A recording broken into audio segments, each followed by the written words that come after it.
Hey Gwenters, and welcome back for another episode of Gone Gwenting. Here we're going to launch into another contracts video, get you another key. This one, in my opinion, was one of the hardest contracts to complete. It is get as 10 out of 10 or 10 for 10. This is 10/10, so you can picture that or describe that however you want. But here you need to get 10 units with 10 power in one single round. This is pretty difficult, but let's just jump right into this. I promised this video, and here it is. Alright, so as always, make sure your contract's marked after. If you've already seen the 100 point character one I just did last time, you'll already know that we've tagged 10 out of 10. So let's get into deck builder. We're going to use Arrakis Swarm again. I have since added a couple characters that I got from kegs. So we're going to just drop these ones in here as well. Again, the cards that are tagged here are good to keep in mind. I still don't have Kiran multiple months later. So, you know, just working through that. It's been a deep, saddening, grieving process, but we'll survive. So, Kikimore Queen is still the key here. Total linchpin. I've been working on the Thronebreaker deck at this time. It took me a second to realize what was going on with that. They've since made it easier to kind of reset this, but I'm gonna whiz through this because you guys have seen a lot of it already. Just check out the left side as these cards are developed, and I'll share this deck. So Kikimore Queen, Ruhin, Old Spirit Tip, Barbagazi, and then Caranthir I think are the biggest keys here. Arrakis Behemoth, still big, that you can use if you have him or / her. You don't really need Arrakis Behemoth in my opinion, but it is a good one to keep in mind. You do absolutely need to make sure you have Caranthir Arfanel though. I think that he is a fantastic card to have for monsters generally. You can play so many different card options with him. I love him for Death Wish deck as well, and play him with Gaels. That way you can have Gaels working in 2 turns. And for those of you who aren't familiar, Gaels, as you can see right next to Gascon Iron Falcon up there with the easel, is part of the Wild Hunt. He is the leader of the Wild Hunt from the NL Kingdom, and he will trigger a card's Death Wish ability as soon as it's played. So he can be amazing with Manticore to kill the opponent's lowest enemy as soon as you drop down Manticore.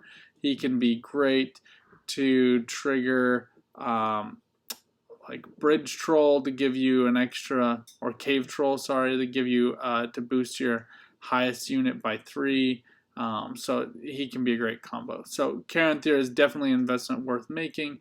And if that's not enough for you, he is also part of the Wild Hunt card contract, which requires you to collect Immerlith, Caranthir, Nithril, and Gaels. So I think there's maybe one more card in there too, but you have to get him in order to get that contract anyway. So he's worth getting. And I would recommend all of the cards that are required for those contracts, even if you don't use some of them. Think of like Dandelion and Priscilla as part of the kind of like cast of characters one, where you have to do Yennefer, Zoltan, Triss, Geralt, Ciri, all of your favorites from the game, from Wild Hunt 3.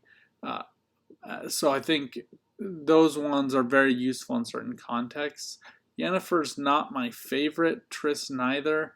Their cards have kind of lost some of their meta-ness, if you will, but Dandelion and Priscilla are a fantastic card combination that works for charge matches.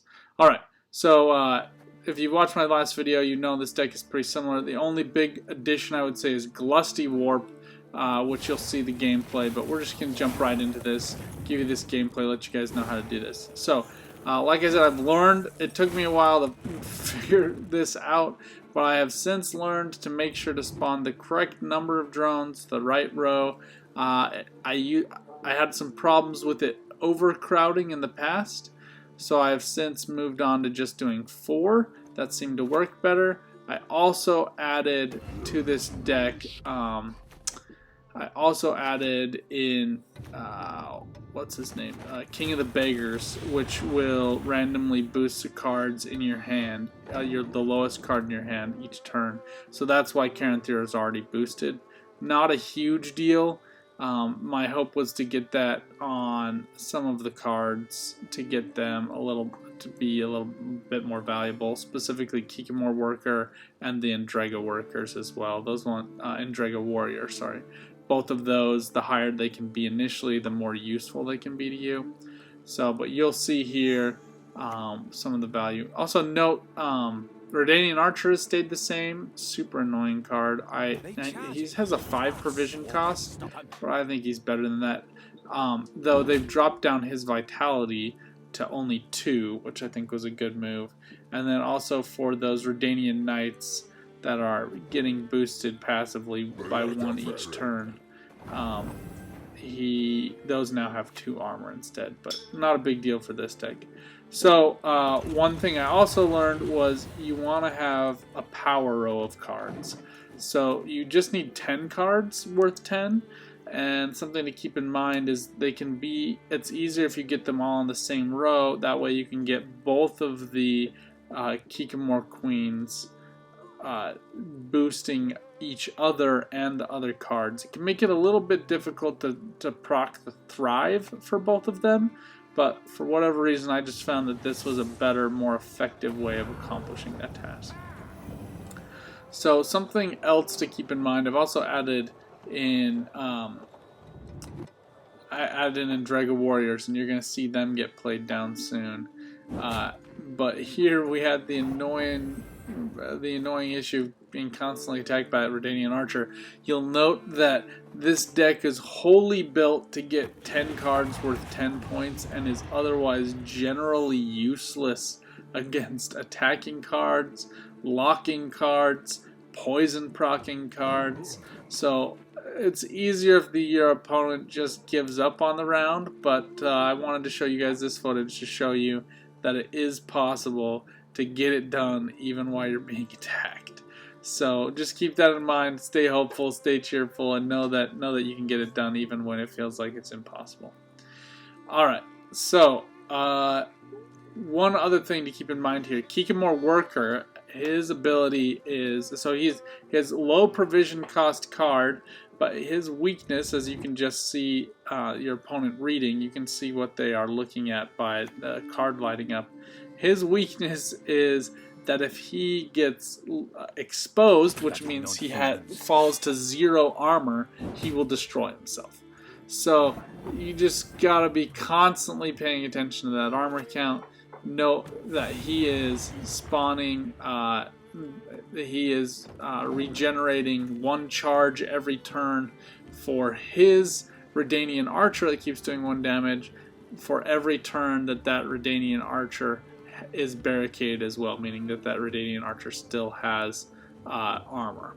So somewhat oddly here, this is the 2nd round. He's already won the 1st round, and he's just like going at it hard for a while.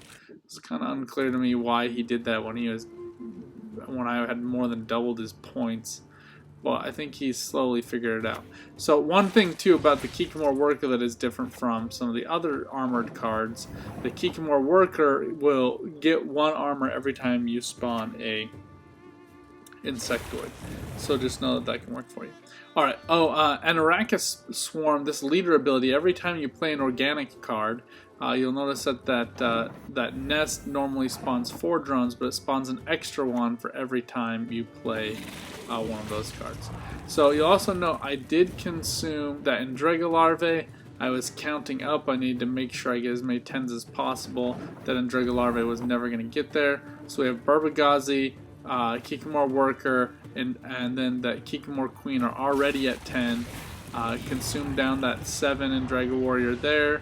And now we are at 1, 2, 3, 4 cards at 10 with another 5 at 9, and then we're going to play this Glusty Warp here, and you're going to watch some real points be made in 1 turn. So Glusty Warp will consume all 1 power units and then boost himself by 2 for each 1 power unit.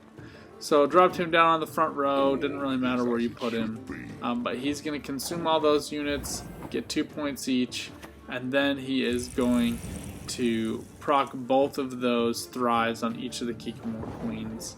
And so you can see just in that front row we have 8 10s and then 2 in the back row. So that's how you get it done. As you can see, that was pretty close to getting the more than 100 points as well. So you can get both contracts at the same time. But because this guy decided to go harder than normal on the second round, I wasn't able to do that.